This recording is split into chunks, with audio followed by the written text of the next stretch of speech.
ठीक है। तो आज पैरामीटर्स पे बात करेंगे। पैरामीटर्स कैसे काम करता है एंड क्या होता है।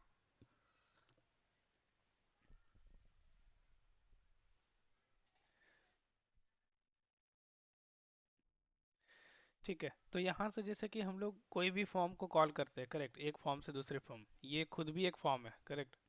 इस फॉर्म से मैं दूसरा फॉर्म खोल रहा हूँ फिर। तो मान लो कि यहाँ से मैं जेनेरिक फॉर्म खोल रहा हूँ या फिर ईएमपी वैलिडेशन खोल रहा हूँ। तो ये बटन पे जब मैंने क्लिक किया,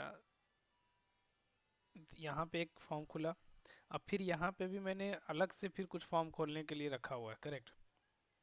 और यहाँ पे मान लो कि मैंने इंटर दबाया, डेटा आया, तो बेस्ड ऑन द डेटा, यहाँ का जो डेटा है, मान लो डिपार्टमेंट या कोई भी तरह का डेटा या फिर कुछ और ही कैलकुलेटेड डेटा, यहाँ से आप कोई नया फॉर्म जब खोलने जाएंगे तो वो डेटा उस फॉर्म में पास होने चाहिए। तो मान लो यहाँ पे डिपार्टमेंट 60 है, तो अगला कोई फॉर्म खोल रहे हैं जिसमें मुझे डिपार्टमेंट का डिटेल दिखाना है, तो बाय डिफ़ॉल्ट यहाँ से डिपार्टमेंट 60 जाएगा और वो 60 को यूज करके वो डेटा वहाँ पर पॉपुलेट कर देगा। तो एक फॉर्म से दूसरे फॉर्म में डेटा को कैसे पास ऑन करेंगे, उसके लिए ही हम लोग यूज करते हैं पैरामीटर्स। ओके, तो उसका एक सैंपल करके देखते हैं कैसे खुलता है। ये कौन सा फॉर्म था? कॉल फॉर्म था। ओके, तो यहाँ पर ये कॉल फॉर्म कर रहे हैं, तो यहाँ पे ये बाय डिफ़ॉल्ट स्टीवन वाला एग्जीक्यूट हो रहा है, ठीक है। हम लोग ट्राई करते हैं कि यहाँ पर अभी क्या है, 105 है ना। तो यहाँ पे जो है वो अगर इसको कॉल करें तो 105 ही यहाँ पे पास हो और 105 ही डायरेक्ट बाय डिफ़ॉल्ट खुले।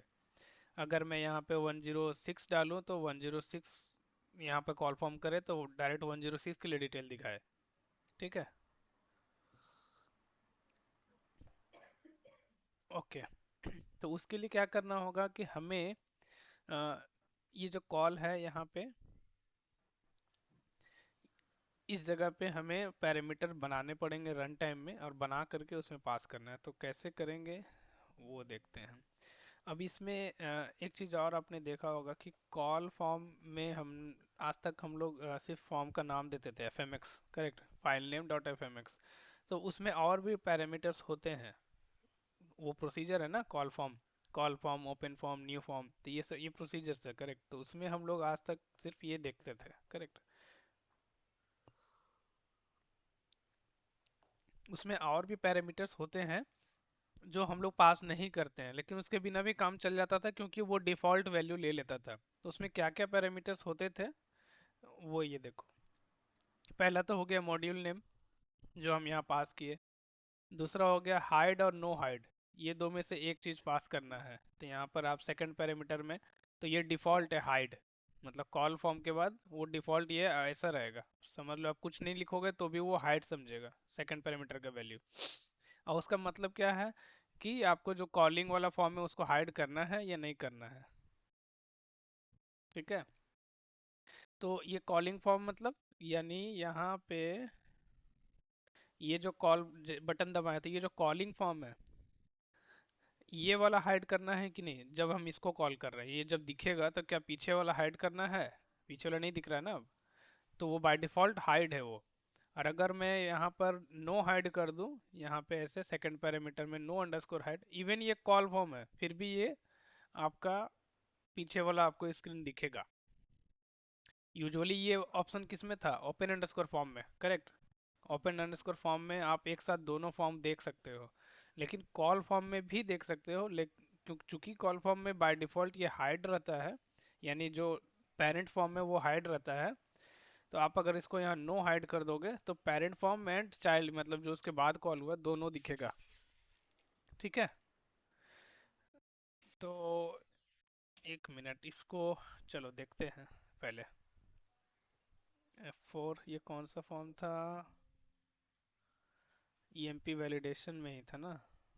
ठीक है, तो ईएमपी वैलिडेशन खोलते हैं, एक एक करके पैरामीटर्स डिस्कस करते हैं।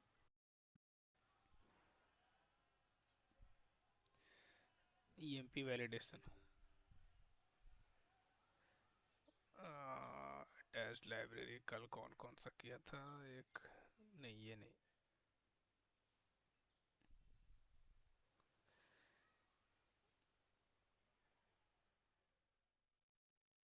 कौन सा है ये? ऑब्जेक्ट कॉमन ग्रुप है।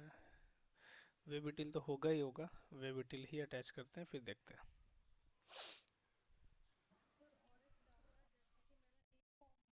हम्म।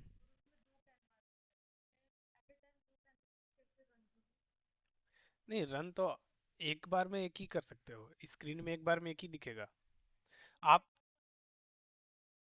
हाँ, आप से एक साथ, आप कोई भी मतलब अगर कोई इमेज है, मान लो मेरे पास दो फोटो है, तो एक बार में स्क्रीन पे एक ही दिखेगा ना। तो इसमें आप दोनों ऑप्शन, दोनों दो तीन चार जितने कैनवास ऐड करना है ऐड कर लो। अब वहाँ पे based on the logic user बोलता है कि मुझे मान लो कि चार कैनवास है, एक में एम्प्लॉय डिटेल है, एक में डिपार्टमेंट रिलेटेड डिटेल है, एक में लोकेशन रिलेटेड डिटेल है। आप शुरुआत में एम्प्लॉय रिलेटेड डिटेल दिखाओ। अब यूजर को लगता है कि मुझे डिपार्टमेंट डिटेल देखना है, तो वहाँ पर कुछ ऐसा छोटा सा बटन दे दो या कुछ ऐसा कि शो डिपार्टमेंट डिटेल, जैसे ही वो क्लिक करेंगे तो आप कर देना शो कैनवास और कैनवास का नाम डिपार्टमेंट का। तो वो कैनवास सामने आ जाएगा। ठीक है। उसी तरह फिर दूसरा वाला देखना है तो फिर शो कैनवास, एक बटन बना दो कि मतलब लोकेशन देखने के लिए डिटेल आपको करना है तो ये वाला बटन पे क्लिक करो। तो वहाँ पे भी शो कैनवास और अंदर में कैनवास का नाम जो लोकेशन का है। तो आप मल्टीपल रख सकते हो और based on the user choice की, मतलब उसको नेविगेट करने में अच्छा, अगर एम्प्लॉय डिटेल में कुछ काम कर रहा है और कुछ उसको डेटा रेफर करना है कि और क्या डिटेल है, तो वो चेंज कर सकता है।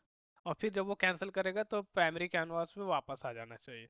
तो इसके लिए हम लोग मल्टीपल कैनवास यूज करते हैं, ना कि एक साथ देखने के लिए। हाँ, मल्टीपल एक ही चांस है, लेकिन वो भी रेलिवेंट है कुछ टाइम में हटाने, जो स्टैक कैनवास बताया था कि एज ए मतलब स्टिकर जैसा सिर्फ आएगा और कुछ नहीं।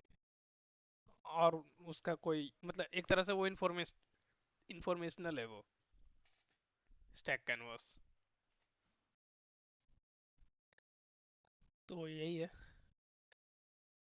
ठीक है, ये फॉर्म को मैं दोबारा खोलता हूँ। यहाँ पर जो एरर देगा उसमें नाम होगा इसका, देखो माई लिव एरर है ना। तो माई लिव को ऐड करते हैं कि कौन सा ये लाइब्रेरी मिसिंग है। तो माई लिव करते हैं, अटैच करते हैं, remove path equals to no. तो इसको सेव करेंगे। अब अगर इसको वापस खोलेंगे तो ये अगली बार से एरर नहीं देगा, बाय डिफ़ॉल्ट एडेड रहेगा। ठीक है, तो ये हो गया लॉग इन।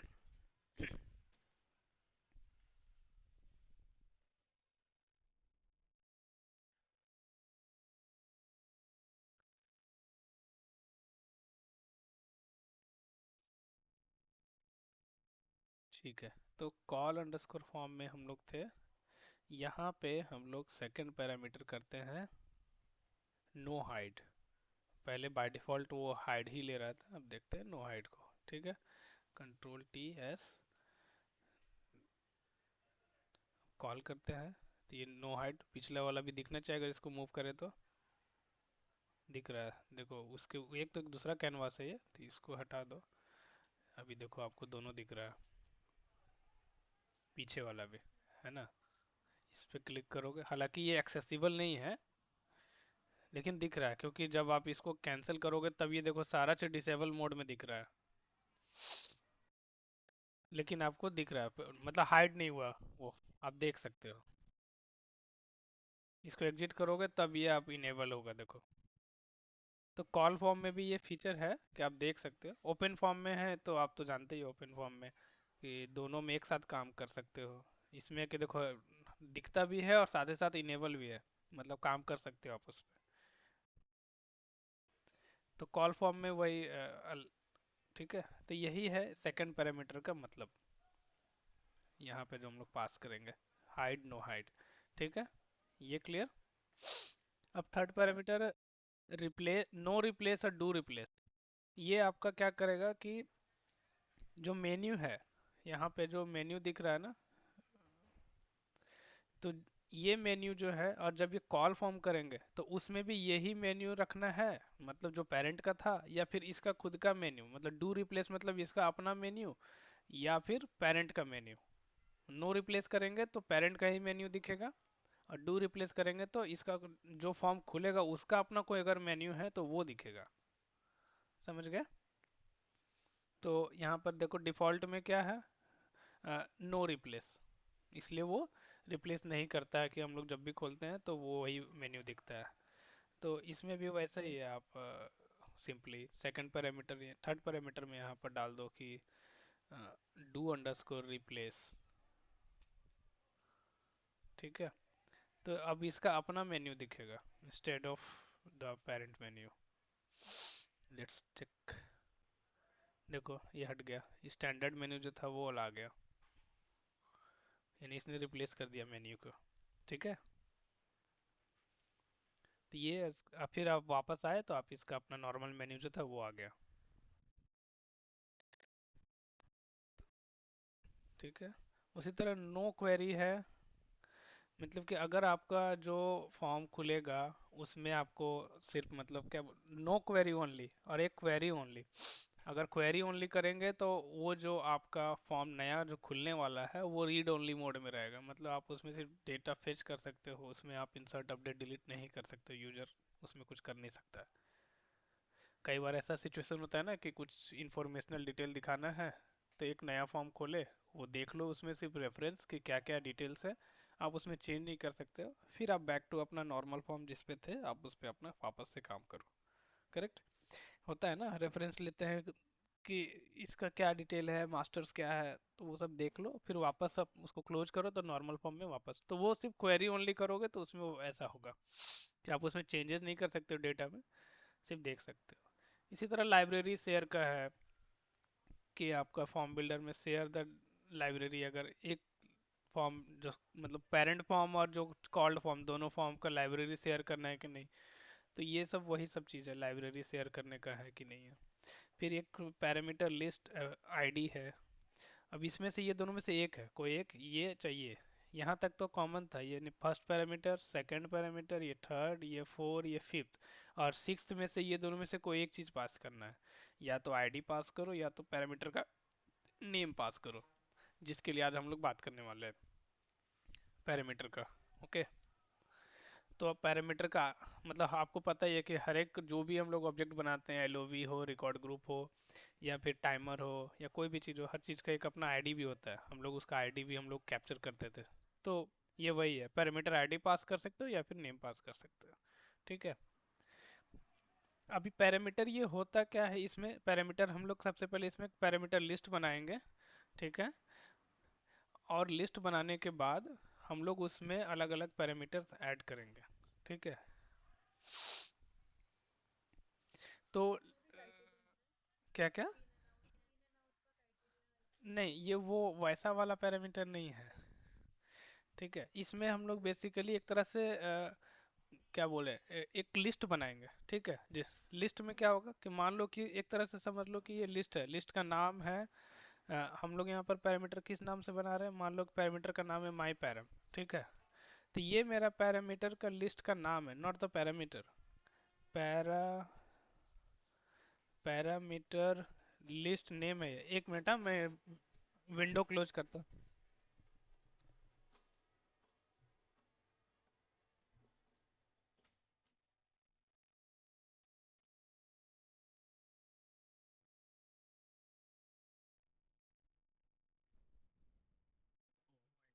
हेलो। हाँ, तो पैरामीटर लिस्ट में ये पैरामीटर लिस्ट का नाम है, ना कि पैरामीटर। यहाँ पर जो हम लोग कर रहे हैं ना, क्रिएट पैरामीटर लिस्ट, तो ये हम लोग पहले एक पैरामीटर लिस्ट बनाएंगे इस नाम का, और इस पैरामीटर लिस्ट के अंदर हम लोग की वैल्यू पेयर के जैसा ढेर सारे पैरामीटर्स बनाएंगे। मान लो कि ई एम पी अंडरस्कोर ऐसा करके कुछ भी नाम रख सकते हैं। ठीक है, और ये पैरामीटर का नाम है, और उसका क्या वैल्यू, उसका डेटा टाइप क्या है, तो टेक्स्ट है, और उसका वैल्यू क्या है, तो लेट से एम्प्लॉय आईडी 105 है। उसी तरह हम दूसरा पैरामीटर भी बना सकते हैं, जितना चाहे उतना बना सकते हैं, और इसका डेटा टाइप है टेक्स्ट, और उसका वैल्यू है 90, लेट से डिपार्टमेंट आईडी। तो इस तरह से हम लोग मल्टीपल पैरामीटर्स बना सकते हैं। और ये लिस्ट है, लिस्ट का मतलब क्या हुआ कि एक लिस्ट है, उसके अंदर ढेर सारे पैरामीटर्स हैं, इसलिए इसका नाम है पैरामीटर लिस्ट। ओके। तो सबसे पहले हम लोग एक पैरामीटर लिस्ट बनाएंगे और उसके अंदर एक एक करके की वैल्यू पेयर को ऐड करते जाएंगे कि आपको इस लिस्ट में कितने पैरामीटर्स ऐड करने हैं, एक दो तीन चार, जितने रखना है आप रख सकते हो। समझ में आई बात? तो जब हम लोग यहाँ पर लिस्ट बनाएंगे और उसमें वैल्यू असाइन कर देंगे कि ये मेरा पैरामीटर का नाम है, ये उसका डेटा टाइप है, ये उसका वैल्यू है, ऐसा करके मान लो हमने दो बना दिया। और जब मैं कॉल करूँगा तो जो कॉल्ड वाला फॉर्म है, मतलब नया वाला फॉर्म है, उसमें आपको अगर यूज करना है कि ये जो वैल्यू पिछले फॉर्म में बनाया ना हमने, ये जो कोड रहेगा ना, ये सारा कोड मेरा कॉलिंग फॉर्म में यानी पेरेंट फॉर्म में रहेगा। ठीक है।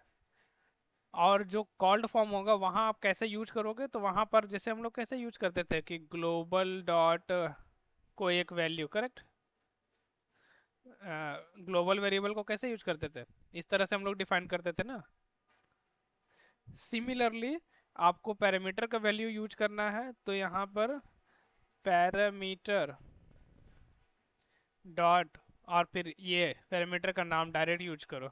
अगर किसी वैल्यू में आपको उस वाले फॉर्म में कहीं असाइन करना है तो आप अपने फॉर्म में, मान लो कि फॉर्म टू है, उसमें आप E M P I D field में आपको डालना है, तो आप ऐसे डाल सकते हो, डायरेक्ट यूज कर सकते हो। तो ये आपका एक तरह से वेरिएबल के जैसा मिल जाएगा, अवेलेबल, आप उस पूरे फॉर्म में कहीं भी इस चीज़ को इस्तेमाल कर सकते हो।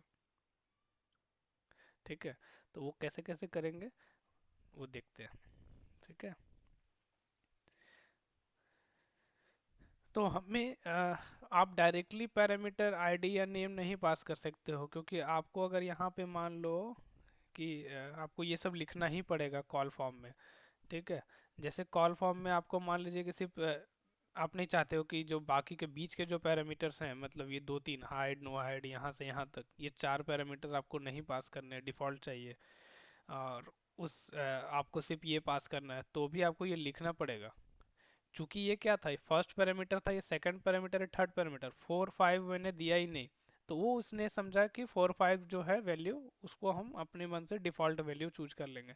लेकिन आप अगर डायरेक्ट ऐसा पास करोगे, मान लो पी एल आई डी डाल, यहाँ पर ऐसे पास करोगे, डायरेक्ट सिक्स वाला डालोगे, तो ये एरर देगा। क्योंकि ये इसके हिसाब से क्या है, ये फर्स्ट है, ये सेकंड है, करेक्ट। अब सेकंड में हम पी एल आई डी पास कर दिए, वो एक्सपेक्ट कर रहा है कि हाइड और नो हाइड लिखो। तो आपको इतने सारे ऐसे कॉमा लगाने पड़ेंगे, या फिर यहाँ पर आपको यहाँ पर लिखना पड़ेगा कि आपको एग्जैक्टली यहाँ पर हाइड या नो हाइड क्या चाहिए। ठीक है। ऐसा लिखना आपको, पूरा सारे पैरामीटर्स यहाँ लिखने पड़ेंगे, डिफ़ॉल्ट वैल्यू कम से कम। अगर आपको नहीं पता है क्या लिखना चाहिए तो जो डिफ़ॉल्ट है वही डाल दो, क्योंकि एनीवे वो ऐसे भी डिफ़ॉल्ट जा ही रहा था। तो इस तरीके से, मतलब आपको उसके लिए जगह छोड़ना होगा सीक्वेंस के लिए, कि ये first parameter, second, third, fourth, fifth, then sixth, आपको इसके लिए जगह छोड़ना ही पड़ेगा। तो आपको ये सिक्स पोजीशन पे ही लिखना होगा। इसको आप चाहोगे कि ये सबको नहीं पास करना है और सीधा ये लिख दे तो नहीं चलेगा। ठीक है।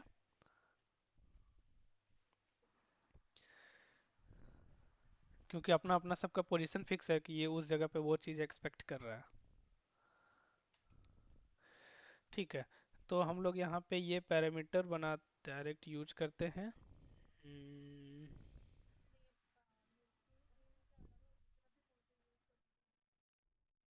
क्या क्या क्या?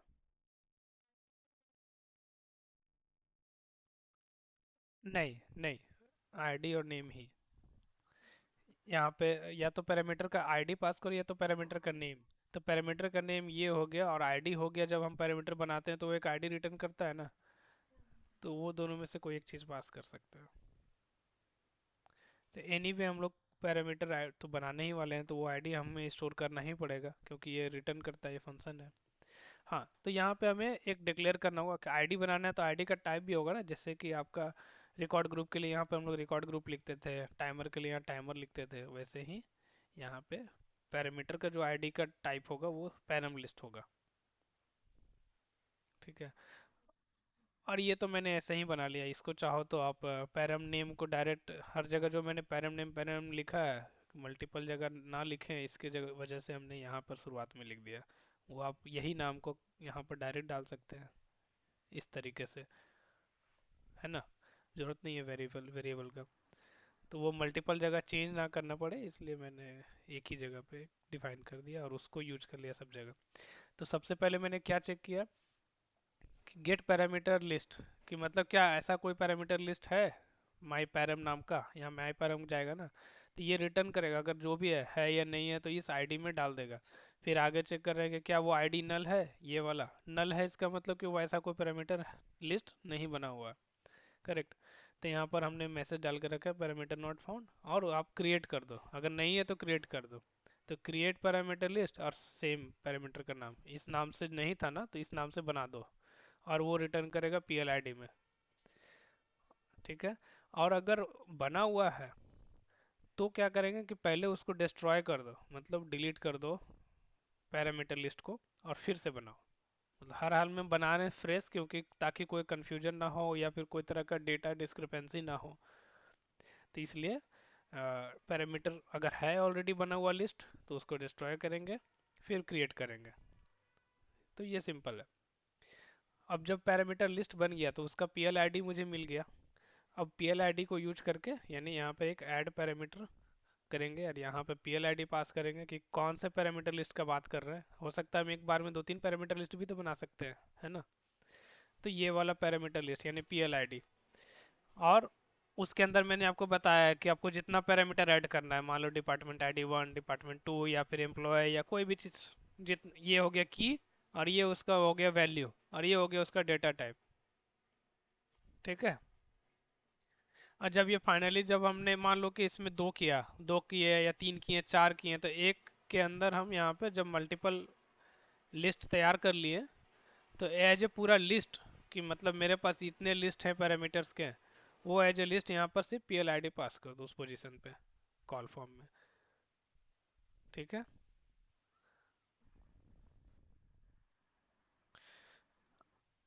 तो यहाँ पे नाम मान लेते हैं इसका नाम हम रखते हैं P_EMP_ID, और लेट से इसका नाम रखते हैं P_DEPT_ID।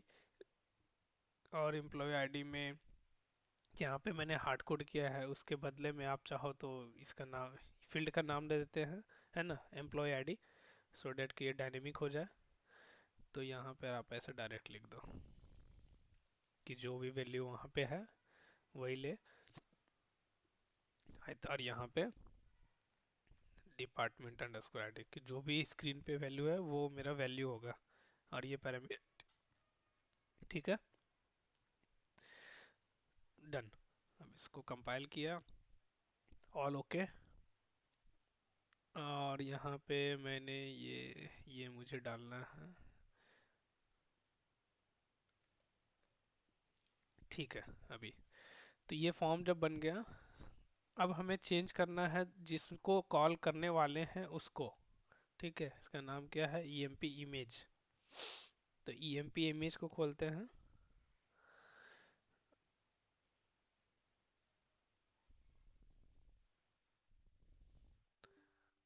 क्या है, वेब इट डीके।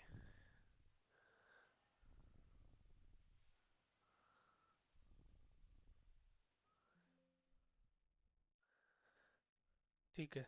अब EMP इमेज में क्या करेंगे कि यहाँ पे पैरामीटर करके, ये जो दिख रहा है, इसमें आपको वो दो पैरामीटर ऐड करने होंगे। आपने वहाँ पर दो ऐड किया था तो यहाँ पे भी आप दो ऐड कर लो। ठीक है।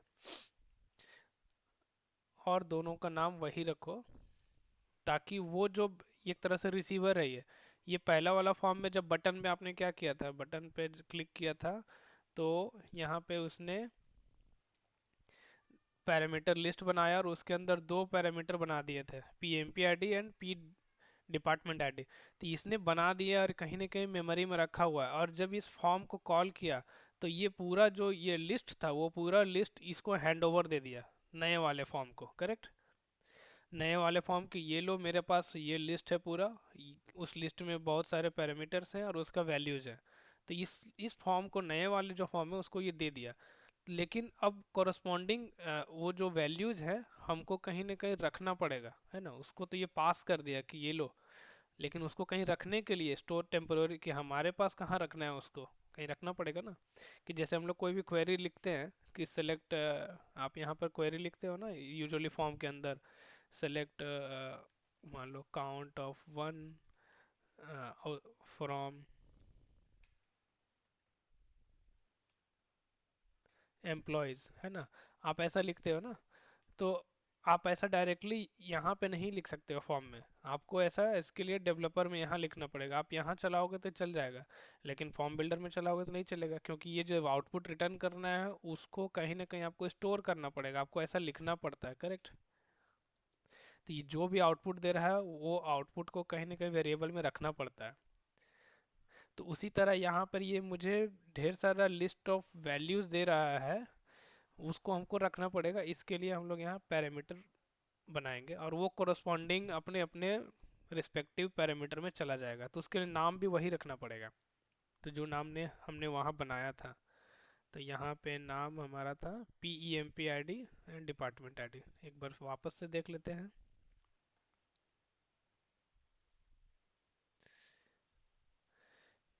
तभी तो उसके रिस्पेक्टिव वाले पैरामीटर में जाएगा। तो PEMP ID and PDEPT ID करके दो पैरामीटर बनाएंगे। तो इसका डेटा उस वाले पर PEMP ID में जाएगा और इसका डेटा वैल्यू जो है डिपार्टमेंट वाला में जाएगा। तो हमें यहाँ पे दो बनाने हैं, तो बना दिया। अब यहाँ से भी इसको रीनेम करो, ठीक है। तो अपने आप अपने अपने रिस्पेक्टिव में वो डेटा चला जाएगा। अब इसको हम यूज कर सकते हैं कहीं भी, यहाँ मतलब फॉर्म में, कहीं भी वेयर क्लॉज में या फिर कोई किसी वैल्यू को असाइन करने में यूज कर सकते हैं। इस पे आप F4 करोगे तो यहाँ पे भी आप कैर ले सकते हो, नंबर ले सकते हो, डेट ले सकते हो। तो हमारा वो कैर ही था, तो ये भी कैर ही है। डेट्स ओके, कैर है तो काम करेगा। तो ये बन गया। अब आपका ये फॉर्म कैसे चल रहा था शुरुआत में, जब भी न्यू फॉर्म इंस्टेंस पे आपका डायरेक्टली रन हो रहा था ना वैल्यू। अगर आप कॉल फॉर्म खोलोगे, पैरामीटर नॉट फाउंड। अच्छा, देखो ये अभी मैंने एक फॉर्म को चेंज किया, दूसरे फॉर्म को चेंज नहीं किया, करेक्ट। मैंने EMP वैलिडेशन में पैरामीटर तो बना दिया, PEMP ID and P department ID, लेकिन इसमें अभी बना करके वापस कंपाइल किया नहीं, तब तक मैंने उसको कॉल कर दिया। तो बोल रहा है कि ये PEMP ID एग्जिस्ट नहीं करता है EMP इमेज वाले फॉर्म में, यानी यहाँ पे मैंने PEMP ID नहीं है, ऐसा बोल रहा है। इसलिए मैंने यहाँ बनाया। वो एक्सपेक्ट करेगा कि रिस्पेक्टिव वैल्यू कहाँ डालें। तभी मैं कंपाइल करूँगा इसको तो वो एरर हट जाएगा। देखो P डिपार्टमेंट ID भी ढूंढ रहा है EMP इमेज में, नहीं मिला उसको। तो ये वापस आया, नीचे आ गया पैरामीटर नॉट फाउंड एरर, ठीक है। इसको अगर मैं कंपाइल कर दूं Ctrl+TS, अभी मैं इसको यूज़ नहीं कर रहा हूँ, सिर्फ कंपाइल किया ताकि वो मेरा प्रोसेस कंप्लीट हो जाए। तो इसको खोलेंगे, पैरामीटर नॉट फाउंड, तो उसने बना दिया। हाँ देखो यहाँ पे ये नॉर्मल से कॉल हो गया जैसे हो रहा था पहले। अभी यूज़ नहीं किया है उसको, लेकिन जैसे पहले कॉल हो रहा था वैसा तो हो गया एटलीस्ट। अब इसको कॉल करने के बाद मुझे दिखता है कि बाय डिफ़ॉल्ट ये 100 करके और डेटा खुद से पॉपुलेट भी हो गया, करेक्ट। इसके कॉल फॉर्म में जो मैसेज आ रहा है ना वो मैं बंद कर देता हूँ, क्योंकि अननेसेसरी वो इरिटेट कर रहा है।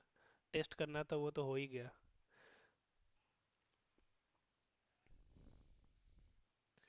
ये मैसेज हटाओ।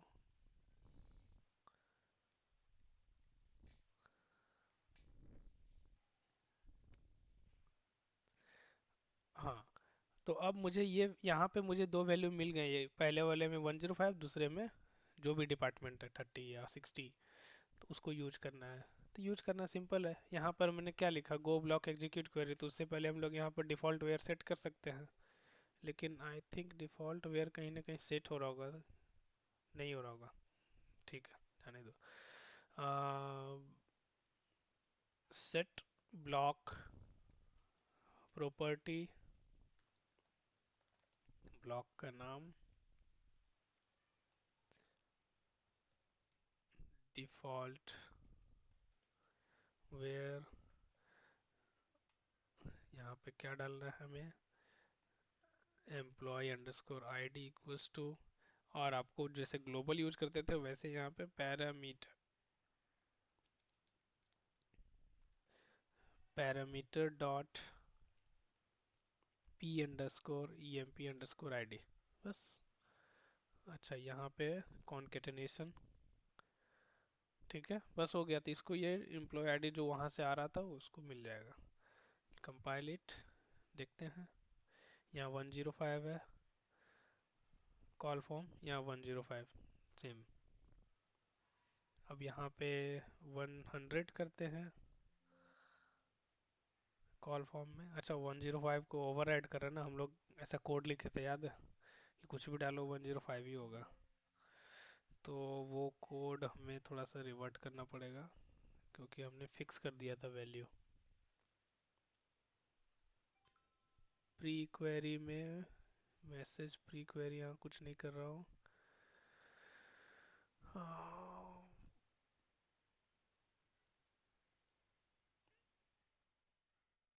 ये वाला है 105 सेट कर रहा हूँ।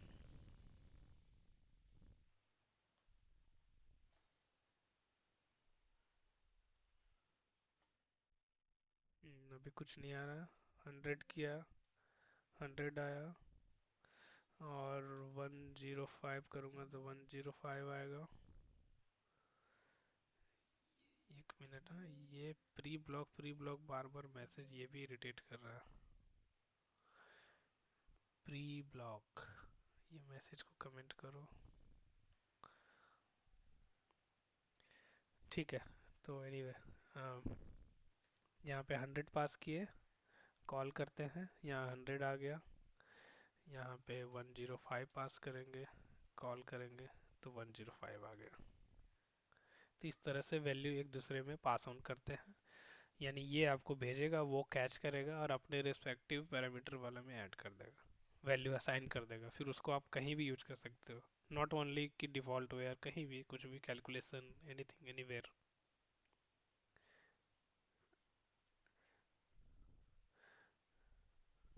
ठीक है, इसमें कोई डाउट है?